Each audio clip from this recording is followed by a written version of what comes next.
Hello students, ये programme students के लिए एक नया वीडियो है जिसमें आज मैं आपको डिस्कस करने वाली issues in 20th century world history part second. इसमें आज आपको मैं इस चैप्टर्स में पूरा डिस्कस करने वाली हूँ कि इस चैप्टर में किसके बारे में बात की गई है, क्या बोला गया है।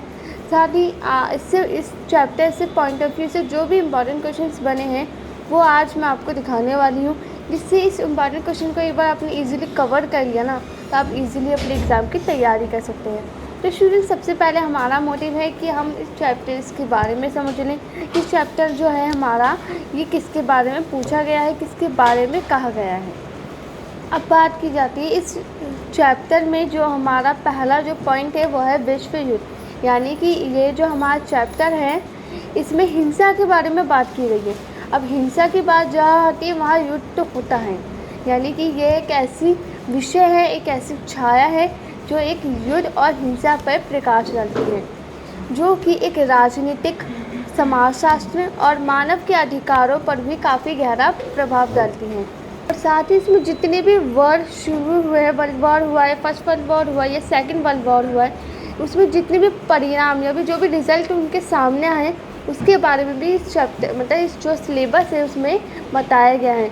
तो जो भी इसमें प्रॉब्लम्स आए, जो रिज़ल्ट आया लास्ट में, उसके बारे में हम डिस्कशन करेंगे। एंड सेकंड जो पॉइंट है हमारा वो है, ये जो हमारा चैप्टर है पूरा, ये मानव की तीसरी शताब्दी से शुरू हुआ था, यानी इस शताब्दी में इसकी शुरुआत हुई, इस शताब्दी में इसको देखा गया था।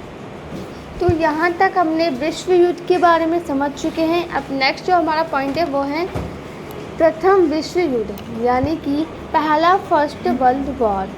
अब इसकी शुरुआत होती है 1914 से लेकर 1918 के बीच का जो भी समय है उसके बीच इसकी शुरुआत हुई।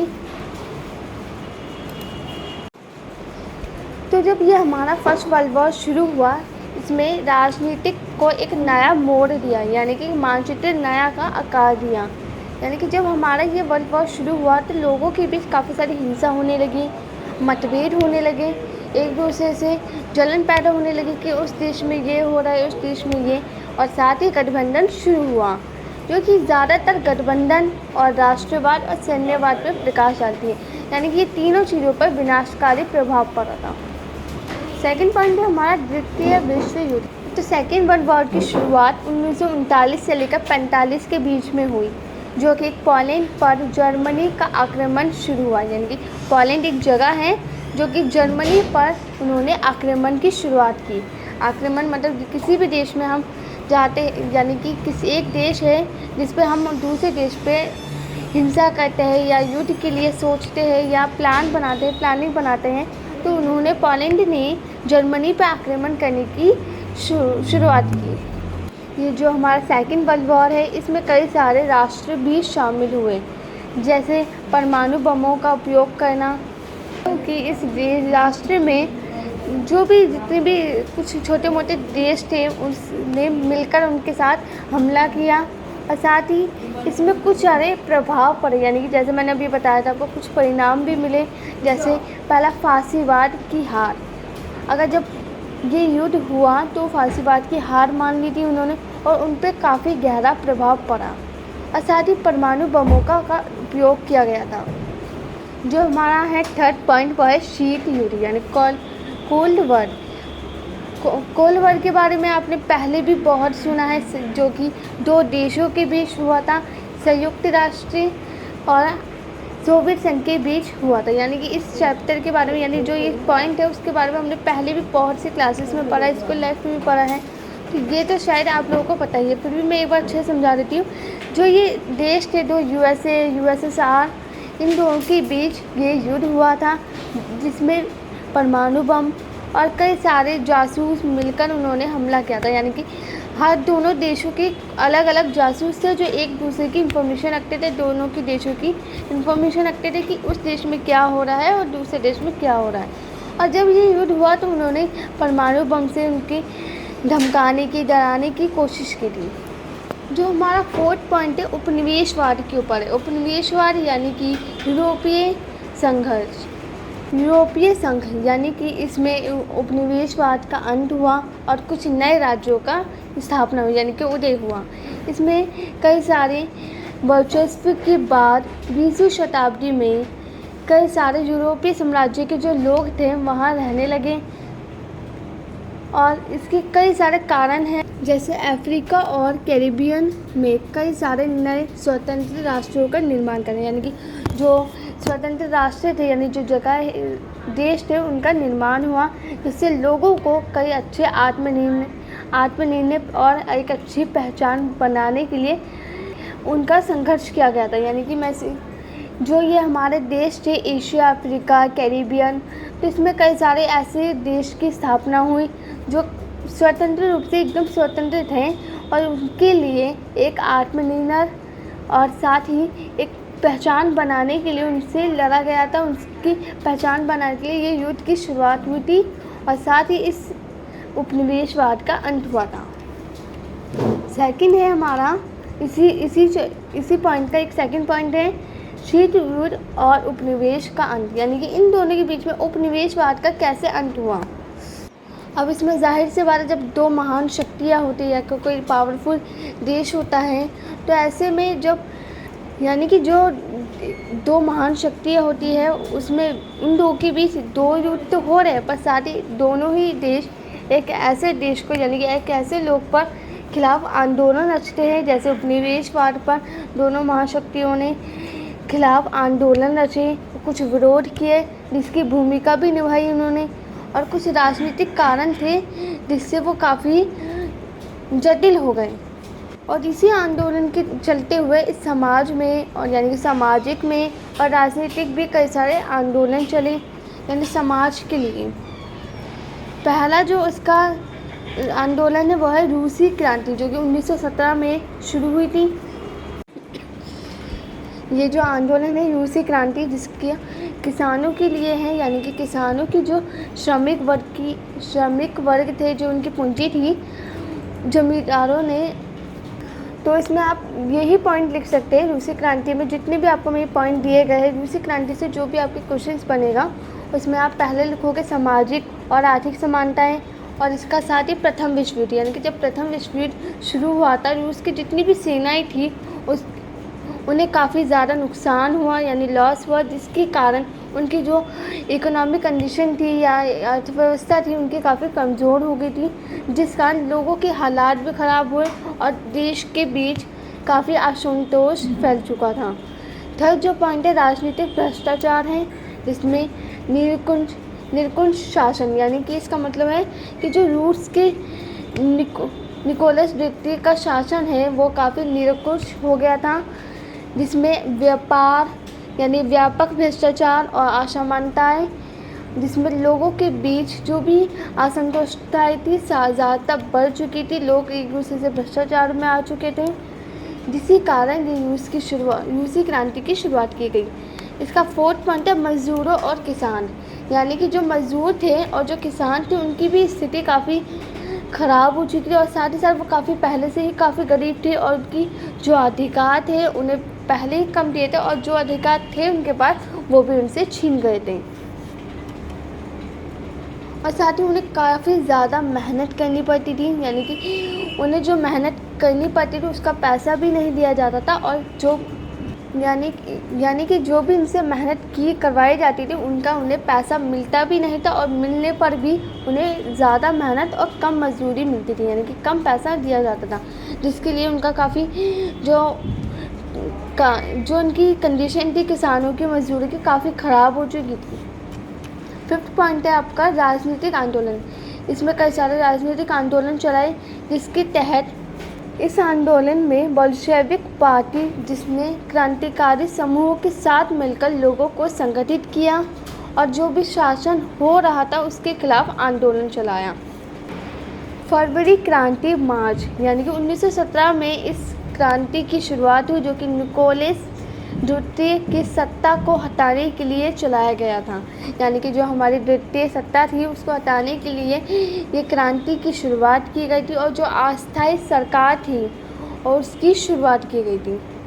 अब इसके बाद शुरुआत होती है अधिनायकवाद की, यानी कि इसकी शुरुआत 20वीं सदी में जर्मनी और इटली और सोवियत संघ के अधिनायकवाद के शासन का उदय हुआ, यानी कि जो इन देशों में अधिनायकवाद का उदय हुआ। इसका मतलब है जिसकी भी अधिनायकवाद एक राजनीतिक व्यवस्था है जिसमें एकल व्यवस्था एकल राजनीति होती है, यानी एक ही राजनीति होती है जिसमें दूसरा कोई इन्वॉल्व नहीं हो सकता। इस व्यवस्था में एक पार्टी की सत्ता होती है या फिर एक व्यक्ति होता है जिसमें अपनी शक्ति का व्यापक रूप से इसका इस्तेमाल करते हैं।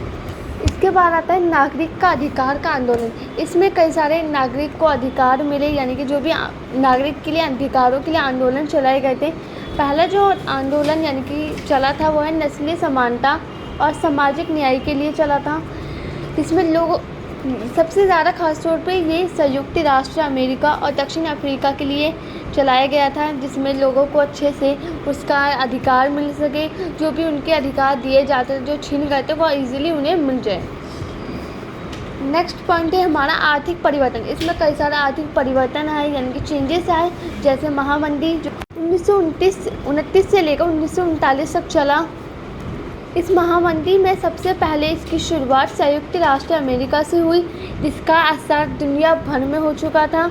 और इसमें कई सारे बेरोजगार लोग, गरीब लोग, जिसमें सामाजिक अशांति फैली हुई थी, उन पर काफ़ी गहरा प्रभाव पड़ा। यानी कि जो भी हमारे उस देश में गरीब लोग थे, बेरोजगार लोग थे, और जिस भी देशों में जिस भी समाज में अशांति फैली हुई थी, उन पे काफ़ी ज़्यादा प्रभाव पड़ा, उन पर इफ़ेक्ट पड़ा, जिससे उन पे काफ़ी सारे सुधार आ चुके थे। नेक्स्ट पॉइंट है हमारा कल्याणकारी राज्य का उदय। अब कल्याणकारी की बात की जाए तो ये महामंदी और 20वीं शताब्दी के सामाजिक चुनौतियों पर, यानी कि जो महामंदी थी हमारी और उसके बाद 20वीं शताब्दी में सामाजिक चुनौतियों जो सामने आई थी, उसके जवाब में कई देशों ने इस कल्याणकारी राज्यों की नीतियाँ अपनाई। यानी कि ये कोई एक नीति है, यानी एक पॉलिसी है जो कल्याणकारी के नाम से चली थी और इस राज्य में लागू होने लगी और लोगों ने इसको एक्सेप्ट किया। ये नागरिकों के लिए एक सामाजिक सुरक्षा की तरह थी, यानी कि समाज में उनकी सुरक्षा के लिए, उनकी हेल्थ के लिए जो भी सर्विसेज दी जाती थी या कोई अन्य सामाजिक सुरक्षा जो भी उनकी सेफ्टी के लिए, ये कल्याणकारी राज्य का उदय किया गया था। नेक्स्ट पॉइंट है हमारा वैश्विक अंतर्निर्भरता और चुनौतियाँ। अब इसका मतलब है, इसमें एक और पॉइंट आता है संयुक्त राष्ट्र। अब संयुक्त राष्ट्र की बात की जाए तो हमारी बात आ जाती है द्वितीय विश्व युद्ध की। जब इसके बाद जो हमारा ये युद्ध हुआ था सेकेंड वर्ल्ड वॉर, इसके बाद जो भी गठित संयुक्त राष्ट्र थे उनका जो उद्देश्य था अंतर्राष्ट्रीय सहयोग को बढ़ावा देने लगे, यानी कि जो इनके भविष्य में संघर्ष को रोकता था, यानी कि जो आने वाले टाइम पे इनके जो युद्ध होने वाले थे, जो संघर्ष होने वाले थे, उसको रोकने के लिए इस वैश्विक अंतर्निर्भरता की जो भी चुनौतियाँ थी उसके सामने आई और उसको रोकने की पूरी कोशिश की गई थी। इस चुनौतियों का सामना करते हुए, जो भी मैंने अभी बताया आपको कि जब ये राष्ट्र चला था, ये आंदोलन चला था या जो भी युद्ध चला था, उस टाइम पे कई सारी कंडीशंस ख़राब हो चुकी थी लोगों की, तो इसीलिए उनके कई सारे प्रॉब्लम सामने आई। तो उसके लिए उनके वैश्विक मामलों, यानी कि जो उनकी पर्सनल इन्फॉर्मेशन थी, जो इकोनॉमिक प्रॉब्लम्स थी, उस पर ज़्यादातर महत्वपूर्ण भूमिका निभाते थे। सेकंड, इसी का पॉइंट आप ऐड कर सकते हैं पर्यावरणीय मुद्दे, यानी कि जो हमारे इन्वायरमेंट मुद्दे थे उसमें 20वीं शताब्दी से शुरुआत हुई, जिसमें पर्यावरण और मानवीय गतिविधियों पर जो भी नेगेटिव प्रभाव थे, इफ़ेक्ट्स थे, उसके बारे में लोगों को जागरूक किया गया था, जिसके कई सारे रिजल्ट भी सामने आए। इस पर्यावरण आंदोलन का उदय, यानी कि जब इसका रिजल्ट सामने आया तो उसमें जो पर्यावरण आंदोलन थे हमारे, यानी कि जो भी आंदोलन चलाए गए थे पर्यावरण के लिए, उसका उदय हुआ। और साथ ही जलवायु परिवर्तन, यानी कि जो हमारी जलवायु की जो परिवर्तन, जो चेंजेस आने थे, उसके मुद्दों पर कुछ समाधान लागू किए गए और साथ ही अंतर्राष्ट्रीय स्थलों पर उसका प्रयास किया गया। अब बात आती है पहला जो विश्व युद्ध हुआ था हमारा 1914 से लेकर 1918 के बीच, उसके रिज़ल्ट यानी परिणाम क्या निकले। अभी मैंने इससे पहले सबसे स्टार्टिंग में ही आपको बताया था कि आज इस वीडियो में आपको परिणाम रिज़ल्ट भी डिस्कस करेंगे। तो पहले ये मेन है, क्योंकि हर बार एग्ज़ाम में पूछा जाता है कि हमारा जो पहला विश्व युद्ध है या सेकंड विश्व युद्ध है, उसमें जो भी रिज़ल्ट आया है उस पर क्या क्या रिज़ल्ट है उसके बारे में। तो पहले जानते हैं, लाखों लोगों की काफ़ी डेथ हुई यानी कि मृत्यु हो गई, और ज़्यादातर व्यापक विनाश हुए, यानी कि इस युद्ध के चलते हुए समाज में कई लोगों के बीच अशांति फैल गई। लोगों के बीच इतनी हिंसा होने लगी कि लोगों को बच पाना बहुत ही ज़्यादा मुश्किल हो गया था। और सेकंड जो पॉइंट है, रूस में बोल्शेविक क्रांति। अब बोल्शेविक क्रांति के बारे में इससे पहले भी मैंने आपको क्लियर किया है, तो मैं एक बार क्लियर कर देती हूँ। बोल्शेविक क्रांति, जिसे हम अक्टूबर क्रांति के नाम से जानते हैं, जैसा मैंने अभी आपको बताया था, इसकी शुरुआत 1917 में ही की गई थी। ये जो हमारा ये क्रांति थी, इसकी सबसे ज़्यादा महत्वपूर्ण राजनीतिक घटनाओं से थी, यानी कि जो भी हमारी राजनीतिक घटनाएं हुई थी उसमें से एक थी, जो एक क्रांति के जार निकोलस द्वितीय के निरंकुश शासन थे उसको समाप्त करने के लिए किया गया था। अब है हमारा द्वितीय विश्व युद्ध, जो मैंने बताया अभी 1939 से लेकर 1945 में इसकी शुरुआत की गई थी। इसकी जो परिणाम आए हैं उसमें कम से कम, इसमें भी यही है, कम से कम तो नहीं कह सकते इसमें भी, तो इसमें कुल लगभग 60 मिलियन लोगों की डेथ हुई थी। इसमें भी वही है कि जैसे पहला विश्व युद्ध चला था उसमें कई सारी हिंसा हुई, लोगों के बीच मतभेद हुए जिसके कारण लोगों की डेथ हुई थी। उसी तरह ऐसे द्वितीय विश्व में भी लोग 60 मिलियन से भी लोगों की डेथ हो गई थी, क्योंकि यूरोप और एशिया के बीच जो व्यापक विनाश थे उस पर भी काफ़ी प्रभाव पड़ा और काफ़ी नुकसान हुआ लोगों का। और संयुक्त राष्ट्र की स्थापना, इसी युद्ध के चलते हुए इस संयुक्त राष्ट्र की स्थापना होने लगी, और मानव के अधिकार थे, जो उनकी सुरक्षा ही थी, उनका प्रयास हुआ। और इसी का परिणाम में आप थर्ड पॉइंट और मतलब फोर्थ पॉइंट और लिख सकते हैं, इसमें शीत युद्ध की शुरुआत हुई। अब बात आती है हिंसा और मानव त्रासदी यानी तीसरी सदी। अब इसमें बात है कि हॉलोकॉस्ट के बारे में है, जो कि यहूदी लोगों के बारे में कहा गया है, जो भी अल्पसंख्यक लोग थे, जिस पे भी उन पर जो व्यवस्थित हुए, जो नरसंहार हुए। इसका जो सेकंड पॉइंट है हिरोशिमा और नागासाकी, यानी कि ये दो देश हैं, इन दोनों के बीच जो हिंसा हुई, इस पर कई सारे परमाणु बम छोड़े गए जिसपे लोगों की डेथ हुई। और साथ ही इसका एक और पॉइंट आता है शरणार्थी संकट। इस संकट की बात की जाए तो ये युद्धग्रस्त क्षेत्रों में कई लोगों को यानी लाखों लोगों को उसका विस्थापन किया। और इसका नेक्स्ट पॉइंट है मनोवैज्ञानिक और सामाजिक प्रभाव। अब मनोवैज्ञानिक और सामाजिक प्रभाव क्या पड़े होंगे लोगों पर। इस युद्ध के चलते हुए जो परिणाम स्वरूप समाज थे उस पर अवसाद, PTSD और सामाजिक विघटन हुआ। अब यहाँ से कुछ इम्पॉर्टेंट क्वेश्चंस को देख लेते हैं, जिसके आपका जो सिलेबस है, जो आपका चैप्टर्स है, उसके पॉइंट ऑफ व्यू से हमने कुछ इम्पॉर्टेंट क्वेश्चंस बनाए हैं जो आपके लिए ज़्यादा बेनिफिट हो सकते हैं। तो इस क्वेश्चंस को एक बार देख लीजिए, समझ लीजिए, देन इसके बाद जो भी आपके एग्ज़ाम में से रिलेटेड जो भी पूछा जाता है आप इस तरीके से उसका आंसर लिख सकते हैं। यहाँ तो स्टूडेंट, यहाँ से आपके जो क्वेश्चन है वो शुरू होते हैं। तो यहाँ पर जो हमारा फर्स्ट क्वेश्चन है वो है नव यथार्थवादी। तो यहाँ से जो क्वेश्चन शुरू होते हैं वो है नव यथार्थवादी सिनेमा क्या विशेषताओं के बारे में आपको बताना है, और सामाजिक राजनीतिक मुद्दों पर चित्रित करने के लिए जो भी भूमिकाएं निभाई गई हैं उसके बारे में बताना है। तो मैं सबसे पहले इस क्वेश्चन में मैं आपको बता दूं कि आपसे क्वेश्चन जो भी है, जब मेन जो पूछा जा रहा है उसको एक बार अच्छे से रिवाइज़ कर लीजिए। जैसे नव यथार्थवाद के बारे में पूछा गया है और जो सामाजिक और राजनीतिक मुद्दे हैं उसके बारे में पूछा गया है। तो ये चीज़ ऐसे ही सेम क्वेश्चन आपको घुमा के पूछा जा सकता है। तो आपको ये ध्यान में रखना है कि जो आपसे पूछा जा रहा है वही आपको लिखना है। सेकंड जो क्वेश्चन है सत्यजीत रे की फिल्मों और सांस्कृतिक सामाजिक महत्व का विश्लेषण करना है। और है विकसित विकासशील देशों के बारे में बताना है। जो भी हमारे विकसित देश है, डेवलप्ड देश हैं, जिन्होंने विकास किया है, जितने भी देश हैं उनके बीच में जो भी डिफरेंसेस हैं उस पे बारे में आपको बताना है। और साथ ही अभी इसमें मैंने आपको बताया था पर्यावरण आंदोलन के बारे में। जो पर्यावरण आंदोलन था उसके बारे में आपको बताना है। फोर्थ क्वेश्चन है हमारा 1968 में पेरिस में छात्र आंदोलन के जो भी कारण है, उसके जो महत्व है उसको समझाना है आपको, उसके बारे में आपको बताना है। संयुक्त राष्ट्र अमेरिका में जो नागरिक के अधिकार थे, जो कि नागरिक के अधिकारों के लिए जो भी आंदोलन चलाए गए थे, मार्टिन लूथर और किंग जूनियर के बारे में जो भी बताया गया है, इस अधिकारों के लिए जो मैल्थस एक्ट है, जो उसके दृष्टिकोण है, उसके बारे में बताना। यानी कि इस जो क्वेश्चन है इसमें आपको दो चीज़ पूछी गई है। एक अमेरिका में जो नागरिकों के लिए अधिकार के लिए आंदोलन चलाए गए थे, सेकंड है आपका मार्टिन लूथर के बारे में पूछा गया है। इन दोनों को इजीली एक एक करके आप पॉइंट पर आप एक्सप्लेन कर सकते हैं।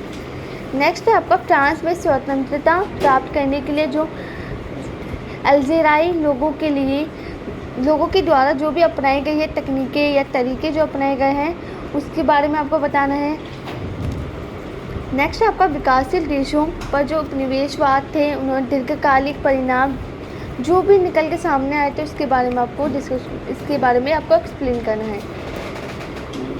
20वीं सदी में जो भी महिलाओं के लिए आंदोलन चलाए गए, जो महिलाओं के आंदोलन के सामने आने वाले जो भी प्रमुख मुद्दे हैं, उसके बारे में यहाँ पे आपको बताना है।